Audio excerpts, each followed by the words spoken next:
Pistons organization. With Andre Drummond and Blake Griffin, they now have an estimated about $300 million invested into these two players, and Blake Griffin has missed 99 games over the past 4 seasons. Does this concern you that it's too much money presented into those two guys?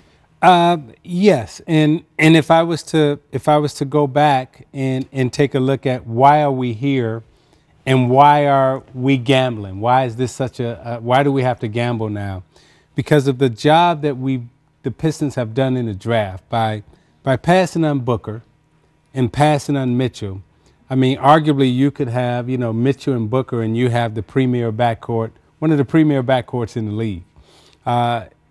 You mess up in the draft, so now what you have to do is look to current stars in the NBA. Current stars in the NBA that other teams may want to get rid of. So you look at the Clippers, who want to get rid of Blake Griffin, and what Blake brings now is a big salary. He brings a big salary, but he also brings a little star power.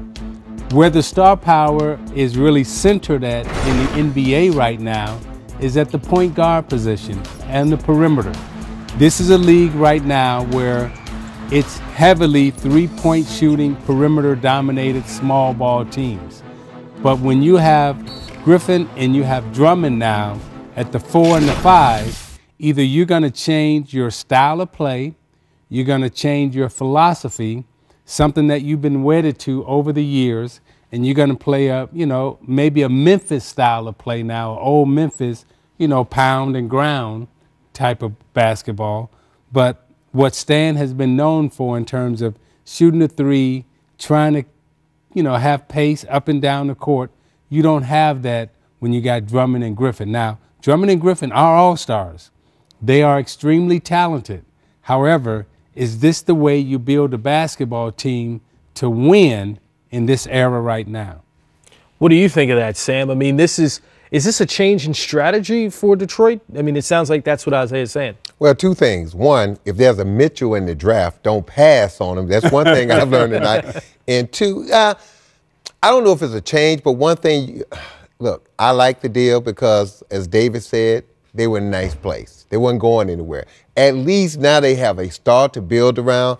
Also, changing how they're going to play, that's going to be difficult. What Stan's going to have to do now, he's going to have to rely on some of that young talent that's been sitting on the bench. He's going to have to trust those guys because now you got these young guys that haven't been playing a lot. You got to play them now. You got to play them around Blake Griffin and hope that Blake Griffin and those guys can raise the play of those young guys. When I was in Minnesota, we had one star, Kevin Garnett, and we were a playoff team because he was so good that he raised our level of play with his play. So can Blake Griffin do that? We're going to find out in a very short time, and I hope the Pistons hope so because they need to make the playoffs after making a move like this.